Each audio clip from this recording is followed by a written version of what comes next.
May mga babaeng dumarating sa buhay mo na hindi mo naman hinihingi. Pero pag nakita mo sila, parang may kumalabit sa kaluluwa mo. Yung tipong hindi mo siya kilala, pero may kakaiba sa presensya niya. Yung aura, yung kilos, yung tahimik na lakas na hindi mo maipaliwanag. At sa isang iglap, gusto mo siyang makilala.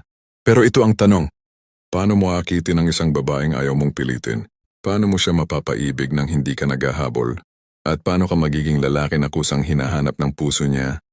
Kahit hindi ka nagpakitang todo, bago natin simulan, nais kong magpasalamat sa mga loyal kong subscribers sa patuloy na pagsuporta sa aking channel. Kayo ang inspirasyon ko sa paggawa ng mga bagong content. Kung bago ka sa channel ko, comment mo na kung taga saan ka. Sa mundong puno ng paepal, pa-cute, pabida at puro patunay, paano mo gagamitin ang tahimik na lakas ng isang stoic para mahulog sa iyo ang babaeng gusto mo nang hindi nawawala ang dignidad, katahimikan at kalmado mong pagkatao? Ang problema ng karamihan ng lalaki, hinahabol nila ang babae pero hindi nila hinuhubog ang sarili nilang presensya. Kaya kahit gaano sila kasipag mag-chat, kahit gaano sila kaaga mag-good morning, kahit ilang oras silang online, parang wala ring epekto. Hindi sila napapansin, hindi sila inaabangan, hindi sila nararamdaman. At ang mas malala, habang mas pinipilit nilang mapansin, mas lalong nawawala ang dating nila. Isipin mo ito, kapag may isang lalaking araw-araw nagsisend ng mensahe, laging nag-aaya, laging available, laging handang sumagot. Ano ang dating? Walang halaga, madaling kunin, walang puwang para hanapin. And sa mundo ng pag-ibig, ang babaeng hindi mo binibigyan ng puwang para huminga, maghahanap ng espasyo sa iba. Hindi dahil masama siya, kundi dahil likas sa tao ang ma-attract sa bagay na may halaga. At may distansyang nagbibigay ng respeto. Kaya ang tanong, paano mo aakitin ang isang babae? O kung ang unang tingin pa lang niya ay wala kang sariling mundo, dito nagsisimula ang totoong sakit. Isang araw nag-message ka, hindi siya nag-reply, nag-online siya, hindi ka pinansin. Nag-post siya ng story, hindi ikaw ang kausap, at hindi mo alam kung bakit. Pero alam mo kung ano ang masakit. Napapansin mo siya, pero hindi ka niya nararamdaman.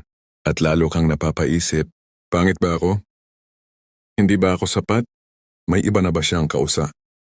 Pero teka, kapag sinusukat mo ang halaga mo base sa tugon ng isang babae, hindi mo napapansin na unti-unti kang natatali sa emosyon, hindi sa prinsipyo. At isa ito sa pinakamalalang bitag ng pag-ibig. Kapag mas kailangan mo ang pagtingin niya, mas lumalayo ka sa uri ng lalaking gugustuhin niya. Mas nagiging desperado, mas nagiging reactive, mas nagiging alipin ng emosyon at pagnanasa. At ang desperasyon ay mabahong amoy sa mata ng babae. Ramdam nila iyon, kita sa kilos, lutang sa mga salita, sumisigaw kahit walang sinasabi. Pero eto ang mas masakit pa. Hindi mo kasalanan ang nararamdaman mo, pero kasalanan mo kung hahayaan mong kontrolin ka nito. At dito papasok ang stoic tricks. Hindi para manipulahin siya, kundi para maibalik ang sarili mong lakas, presensya at halaga na kusang humahatak ng atensyon ng babae. Hindi mo kailangan maging gwapo, hindi mo kailangan maging mayaman, hindi mo kailangan maging sikat. Ang kailangan mo lang, pagkakaunawa sa tatlong stoic na prinsipyo ng pang-akit na mas malakas pa sa pabango, pa-cute o kahinaan. Stoic Trick 1. Ang lakas ng hindi nagmamadali.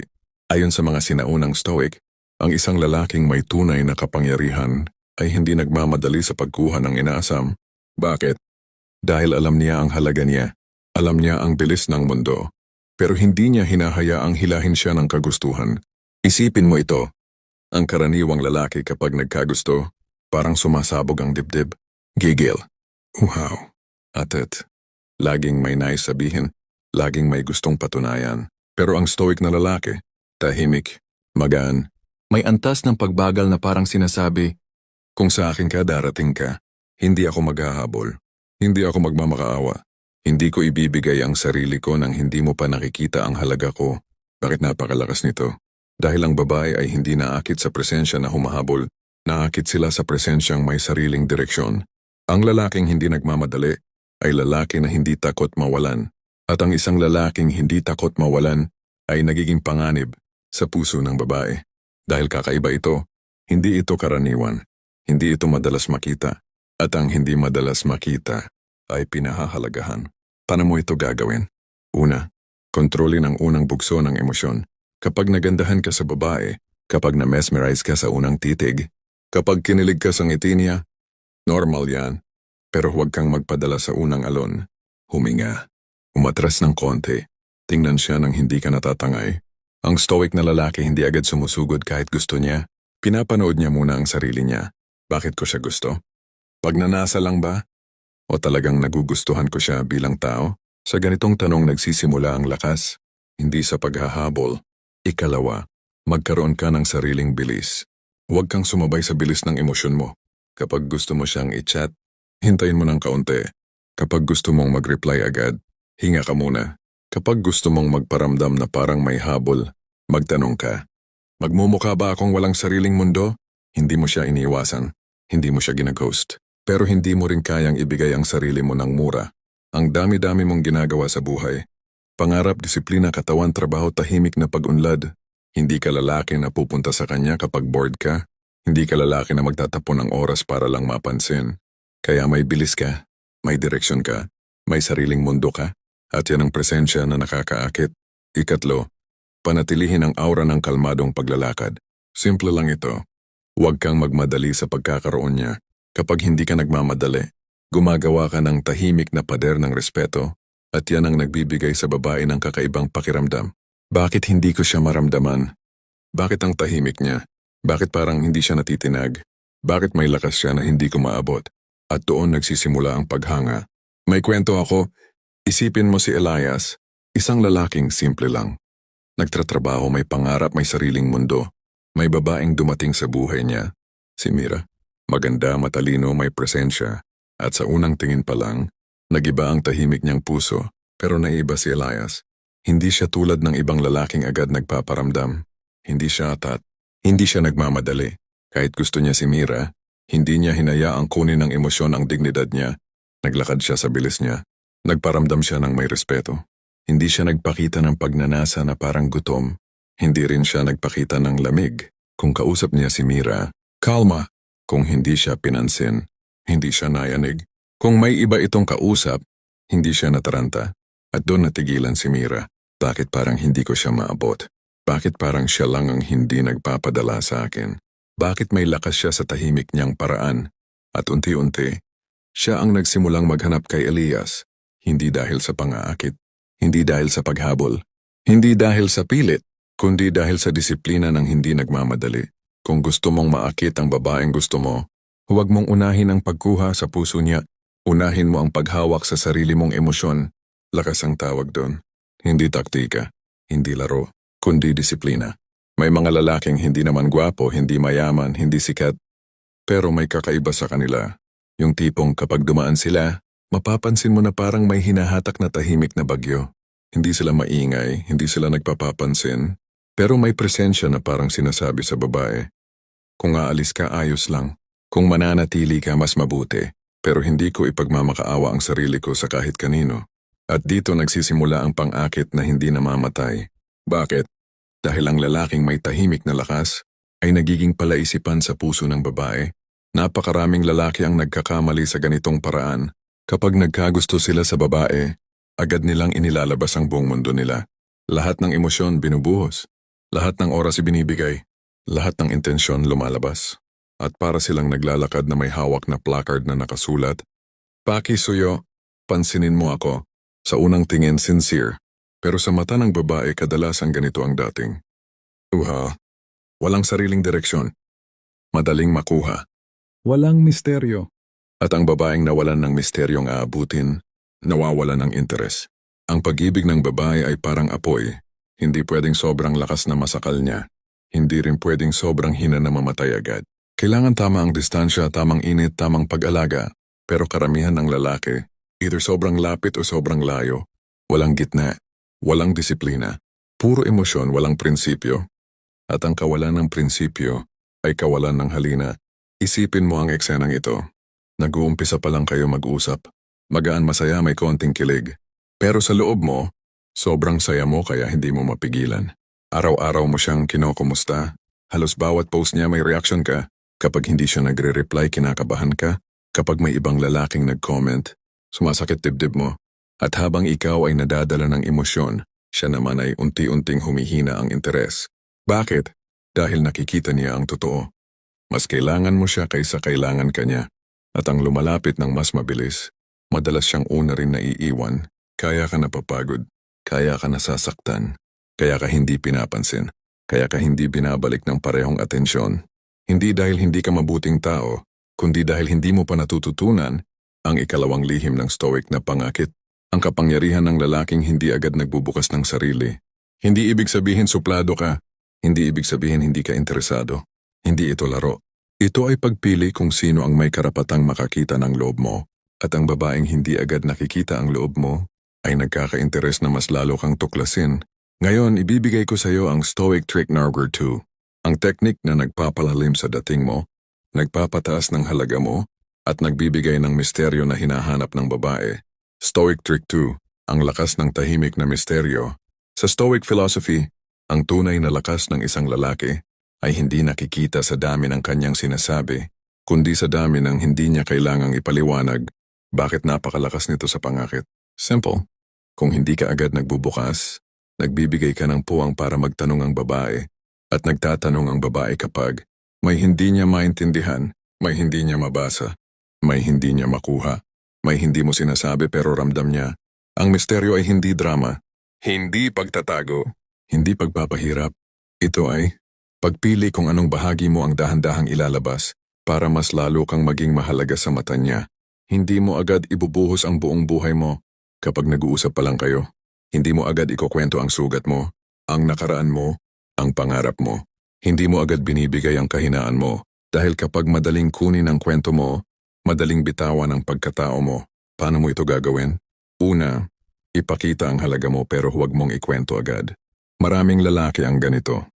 Alam mo, marami akong ginagawa. Alam mo, may pangarap ako. Alam mo, may pinagdaanan ako. Pero kapag ikaw ang stoic na lalaki, hindi mo sinasabi. Ipinapakita mo. Kung masipag ka, makikita niya sa kilos mo. Kung may disiplina ka, ramdam niya sa postura mo. Kung may direksyon ka, makikita niya sa mga hakbang mo. Hindi mo kailangang ipagyabang ang sarili mo. Hindi mo kailangang magpaliwanag. Ang misteryo ay nabubuo kapag nakikita niya na may lalim ka, pero hindi mo ito ipinapamigay ng libre. Ikalawa, piliin ang emosyon na ipapakita mo. Hindi ka robot, hindi ka bato, pero hindi ka rin fountain ng emosyon. Kung may problema ka, hindi mo agad isinisigaw. Kung may lungkot ka, hindi mo agad inihahagis sa kanya. Kung may saya ka, hindi mo agad ipinagbubunyi ng sobra. Ang stoic na lalaki ay marunong pumili ng tamang sandali para buksan ang sarili niya. Bakit? Dahil ang tamang emosyon sa tamang panahon ay nagiging magnet sa tao, nagiging lalim, nagiging halaga. Ikatlo, mag-iwan ka ng puwang para sa tanong. Ito ang sikreto. Kapag nagkukwento ka, huwag ubusin. Kung nagbahagi ka ng pangarap, bitinin mo ng konti. Kung nagbahagi ka ng kwento, iwanan mo ng tanong. Kung may ginagawa kang proyekto, huwag ibigay lahat ng detalye. Hindi para pahirap, kundi para magkaroon ng dahilan. Ang babae na bumalik sa usapan ninyo, ang tao ay naaakit, hindi sa kompletong larawan, kundi sa larawang hindi pa niya nakikita. Balikan natin si Elias. Noong una, ang lakas ng hindi nagmamadali ang ginamit niya. Ngayon, ang misteryo naman ang nagiging sandata niya. Kapag nag-uusap sila ni Mira, hindi siya maingay, hindi rin siya tahimik na suplado. Sakto lang, may bigat ang bawat salitang lumalabas sa bibig niya. Kapag tinatanong siya ni Mira tungkol sa buhay niya, sumasagot siya ng tapat, pero hindi ubos. Halimbawa, mukhang marami kang ginagawa sa buhay ngiti lang ang sagot niya. Tahimik lang ako magtrabaho. Walang yabang, walang pagmamakaawa. At doon nagsisimula ang tanong ni Mira. Ano kaya ang mga pangarap niya? Ano kaya ang mga pinagdaanan niya? Sino kaya ang babaeng minahal niya noon? Bakit parang may lalim siya na hindi ko maabot? At ang babae, kapag nag-iisip tungkol sa lalaki, unti-unti siyang naakit. Ang misteryo ang nagiging apoy na hindi niya napapatay sa isip niya. At isang gabi, si Mira ang nag-message. Tambay ka ba ngayon? Gusto kitang makausap. Hindi dahil bored siya, kundi dahil gusto niyang maramdaman ang lalim na hindi na ibibigay ng ibang lalaki. Kung gusto mong akitin ang babaeng gusto mo, huwag mong ialok agad ang kaluluwa mo. Huwag mong ibuhos ang kwento mo sa unang linggo pa lang. Huwag mong ipamigay ang lalim mo ng murang halaga. Panatilihin ang misteryong nagbibigay presyo sa pagkatao mo. May isang uri ng lalaki na hindi kailangan ng mahabang salita, mamahaling gamit, o pakitang gilas para mahulog ang babae sa kanya. Hindi siya maingay. Hindi siya pabida. Hindi siya nagpapakitang gustong-gusto niya ang atensyon. Pero kapag kaharap mo siya, ramdam mo agad ang bigat ng presensya niya. Yung tipong parang tahimik pero puno ng direksyon. Simple pero may misteryo. Hindi naghahabol pero parang siya ang gustong habulin. At dito mo makikita ang pinakamakapangyarihang sandata sa Art of Seduction. Ang ikatlong stoic trick na halos walang lalaking marunong gamitin. Ito ang klase ng gawi na kapag na-master mo, hindi ka lang makakaakit ng babae, magiging kakaiba ka sa mata niya. At yan ang pag-uusapan natin ngayon. Ito ang karaniwang problema ng maraming lalaki. Kapag nagkagusto sila sa babae, ang buong buhay nila umiikot na agad dito. Nagbabago ang schedule para sa babae. Nagbabago ang ugali para sa babae. Nagbabago ang mood para sa babae. Nagbabago ang direksyon ng buhay para sa babae. Halos lahat ng ginagawa nila, nakasabit sa kung gusto ba sila nito o hindi. At dahil dito, unti-unti nilang nakakalimutang tanungin ang sarili. Nasaan ba ako papunta? Ano ba ang ginagawa ko para sa sarili ko? May buhay ba ako bukod sa paghabol sa kanya? Ang problema ng ganitong pag-iisip ay simple pero malalim. Binibigay mo ang kapangyarihan mo sa isang tao na hindi pa naman parte ng mundo mo, at ang lalaking may buhay na nakasabit sa kagustuhan ng babae ay nagiging mahina sa mata nito, hindi dahil masama siya, hindi dahil ayaw niya sa'yo, kundi dahil nakikita niya na kaya kang dukutin ng emosyon mo at kaya mong ipagpalit ang sarili mong landas dahil lang sa nais mo siyang makuha.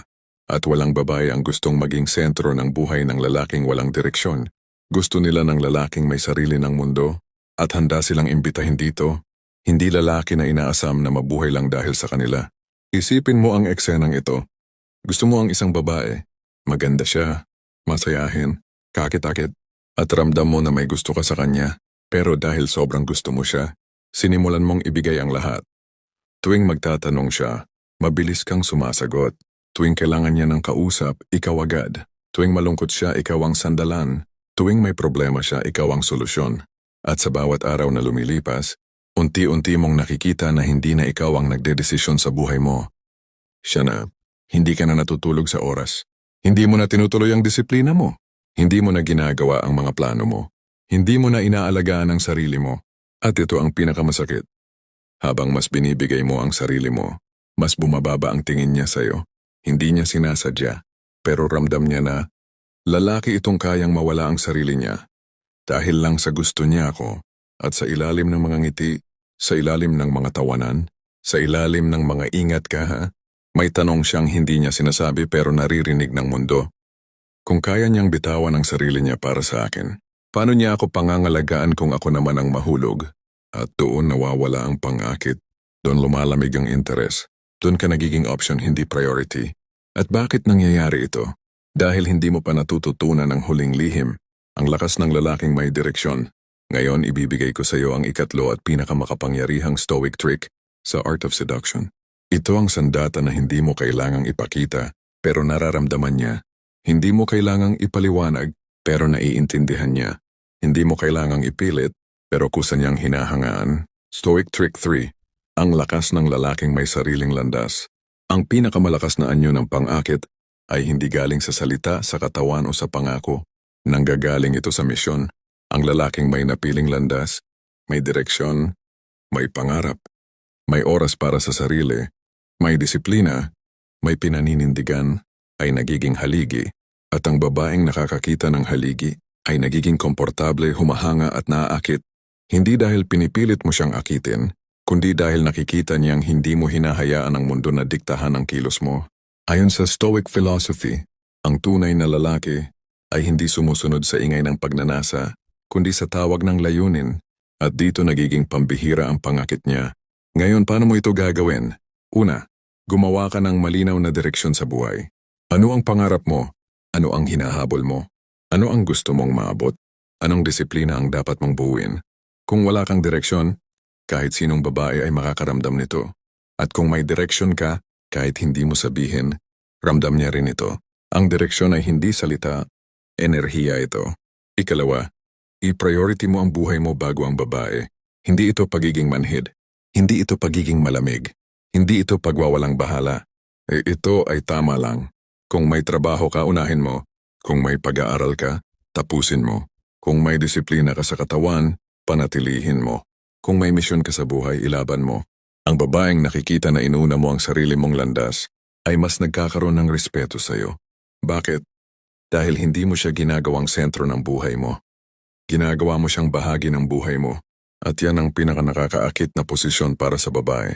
Ikatlo, huwag mong hayaang kontrolin ng emosyon ng landas mo. Hindi mo maiiwasang ma-in-love. Hindi mo maiiwasang kiligin. Hindi mo maiiwasang masabik. Pero ang stoic na lalaki ay hindi pinapayagang wasakin ng emosyon ng direksyon niya. Kapag gusto mong magpuyat para lang makausap siya, isipin mo ang epekto bukas. Kapag gusto mong isuko ang disiplina para lang sumabay sa kagustuhan niya, isipin mo ang pangmatagalan. Kapag gusto mong baguhin ang buhay mo para lang mas maging kaaya-aya sa kanya, tanungin mo ang sarili, kung mawawala siya bukas, sino ako ngayon? At kung ang sagot mo ay hindi ko alam, ibig sabihin wala ka pang landas at kailangan mo itong ayusin. Pagbalik natin kay Elias at Mira, nandito na tayo sa yugto kung saan naramdaman ni Mira na hindi umaasa si Elias sa kanya para maging masaya sa buhay. O nagkakausap sila. O may connection. O may chemistry. Pero kahit na gusto rin ni Elias si Mira, hindi niya isinuko ang pangarap niya, ang disiplina niya, ang pag-unlad niya. Habang nagkikita sila, nag-aaral pa rin siya. Nagtatrabaho pa rin siya ng maayos. Inaayos pa rin niya ang katawan niya. Inaalagaan niya ang pagkatao niya. At napansin ito ni Mira, bakit parang hindi ako ang sentro ng mundo niya? Bakit kahit gusto niya ako, hindi niya inuuna ang paghabol sa akin? Bakit parang mas inuuna niya ang pagkatao niya kaysa sa pagkuha sa akin? At doon siya nahulog. Dahil nakita niya, ang lalaking hindi nawawala ang sarili kahit nalalapit siya sa pag-ibig. Ang lalaking kaya niyang sandalan, hindi dahil inaangkin siya, kundi dahil hindi niya sinusuko ang sarili niyang lakas. At ito ang sagot sa tanong, bakit naaakit ang babae sa lalaking may direksyon? Dahil ang direksyong hawak mo ay nagbibigay sa kanya ng katiwasayan, tiwala at respeto. At ang respeto ay ugat ng pagnanasa. Kung gusto mong akitin ang babaeng gusto mo, huwag mong unahin ang pag-ibig. Unahin mo ang landas mo. Ang lalaking may sariling direksyon ay nagiging liwanag sa mundo ng babaeng naghahanap ng tunay na lakas. Kung may natutunan ka sa video na ito, i-comment mo sa baba. Handa na ako maging stoic. Salamat sa panunood.